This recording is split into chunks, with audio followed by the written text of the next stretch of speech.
Let's go fishing. I'm on a mission.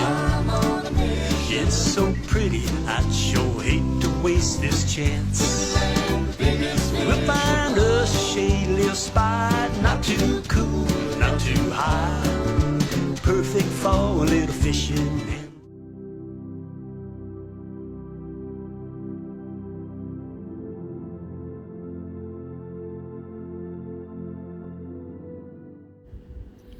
Well, I got out on my spot this morning before daylight, and I heard a few of them popping out there, but it wasn't a lot of action.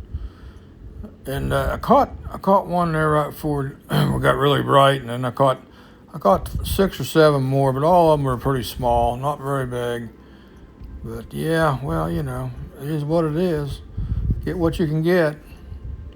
Another beautiful sunrise, guys.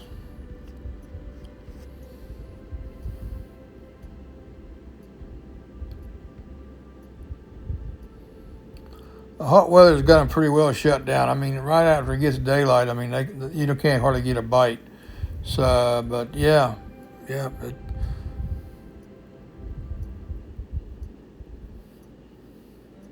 But there about 45 minutes, it's fun. You can catch a few fish.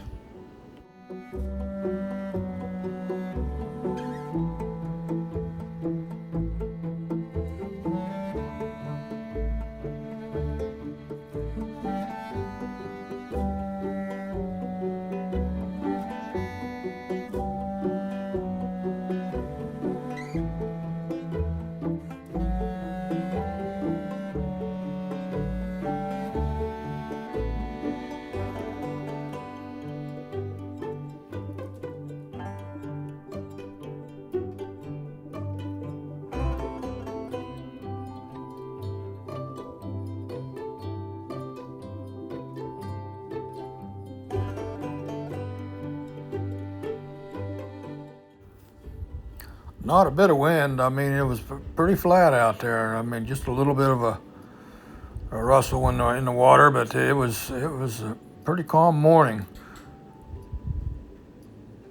And about all the fish I caught were small. Like I said, it was really small. I caught a few. It was close to 3 pounds, but most of them was about 1.5 pounds, 2 pounds. Which that's okay. And I caught a few on the horticator, but then I had to take it off because there was smaller fish moved in there, and I put that spinnerbait on there, and I started catching the smaller fish. Like I always say, I don't care what size they are. As long as I'm catching fish, I'm a happy camper. And sometimes you got to scale down your bait to catch the smaller ones, and that's what I had to do this morning, and it worked. I caught several fish here in an hour, but I had to scale my baits down.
guys.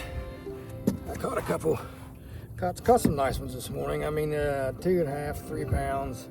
It was just tough. I had to switch around. I caught someone on the old reliable, and also I caught them on a spinnerbait. I'll show you which one I was catching them on. But you got to get out of here at daylight. It's 8 o'clock and it's all over, guys. The boy had some fun there for a while. And I think I got some pretty good footage. I don't know, you know, and yeah, I really enjoy it. Let's let these old guys go. Catch them tomorrow, okay? Catch them tomorrow. So I'll show you what I caught them on. I tried to jig a little bit. Didn't work out this morning. Don't always, you gotta have a mixture of different baits, man. And of course,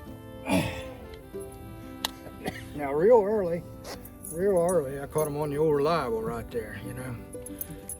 But after that sun started coming up, they were nipping at it, but they just wasn't grabbing it. So I switched over. I talked to Bob yesterday morning. He told me what he was catching them on. I thought, well, I'll try that.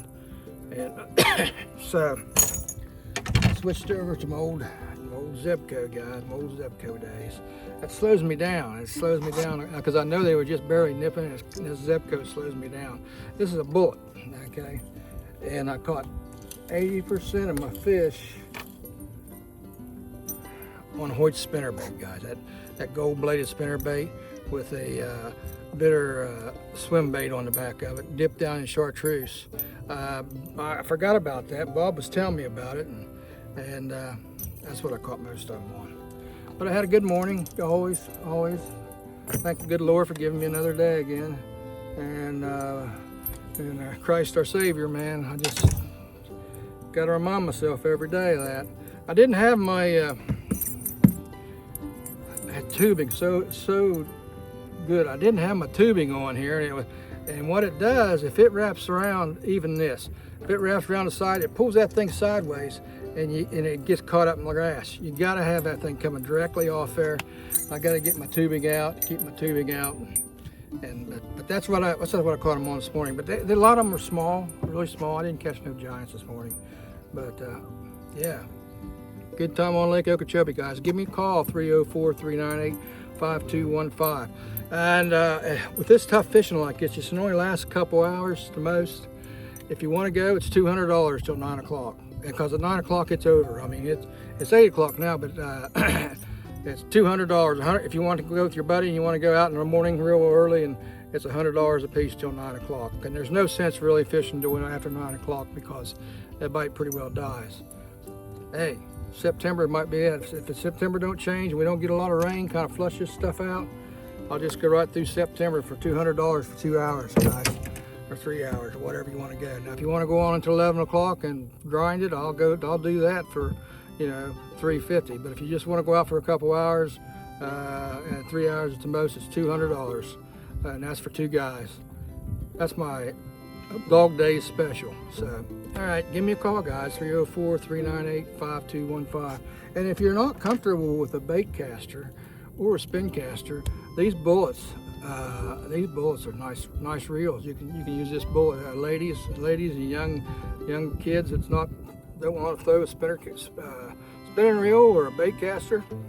You can throw this. This thing's called bullet for a reason, man. It's tough Zebco.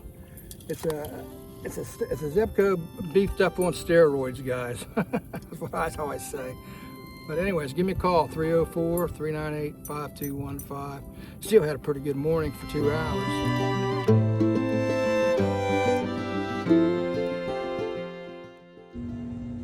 Spinner baits. I've been using spinner baits. Of course, the Horticator. Horticator. I got the Terminator and the Dirty Jig here. They got the Terminator here. War Eagle, and an end spoon or whatever down through there.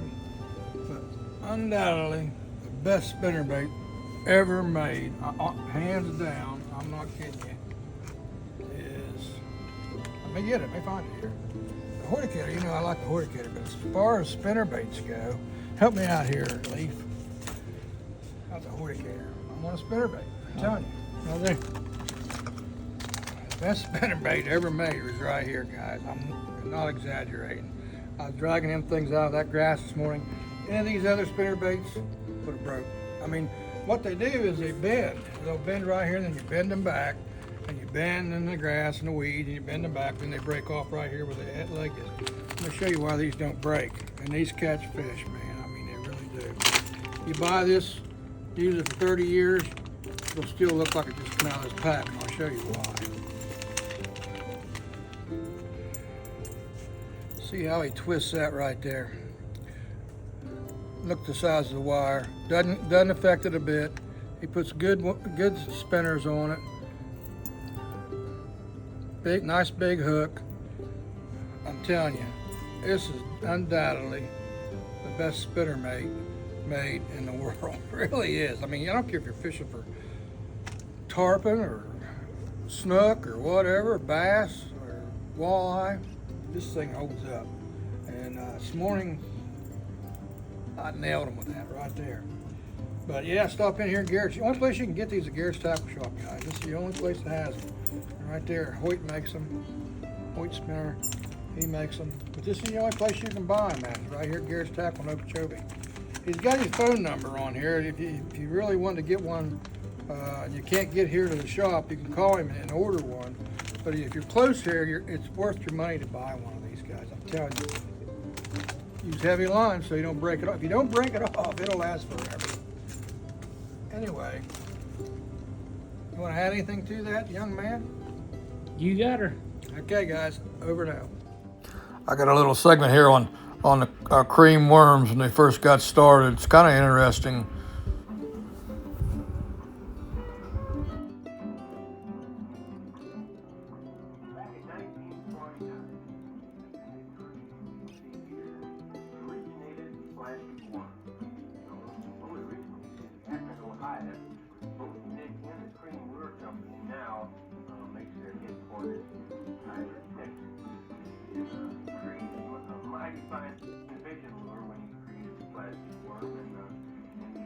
Followed from 1949, I guess this became one of the finest fish catchers known to fishermen today. And all about thanks to Mr. Green.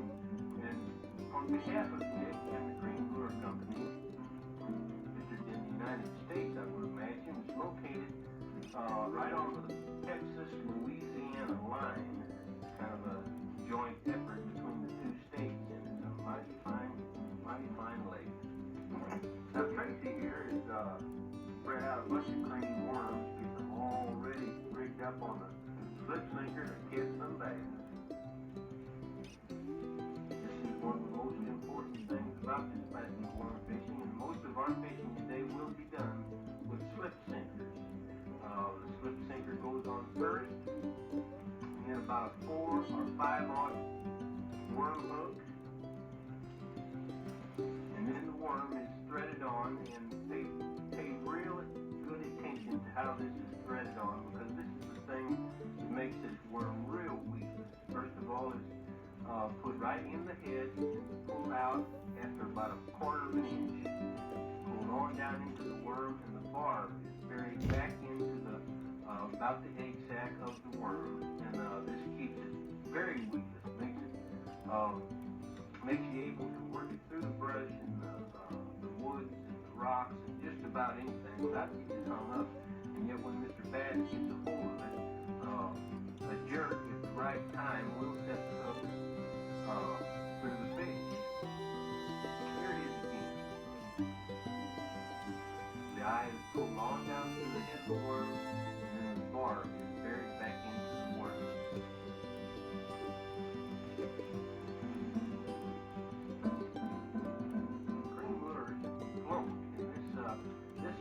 One of the reasons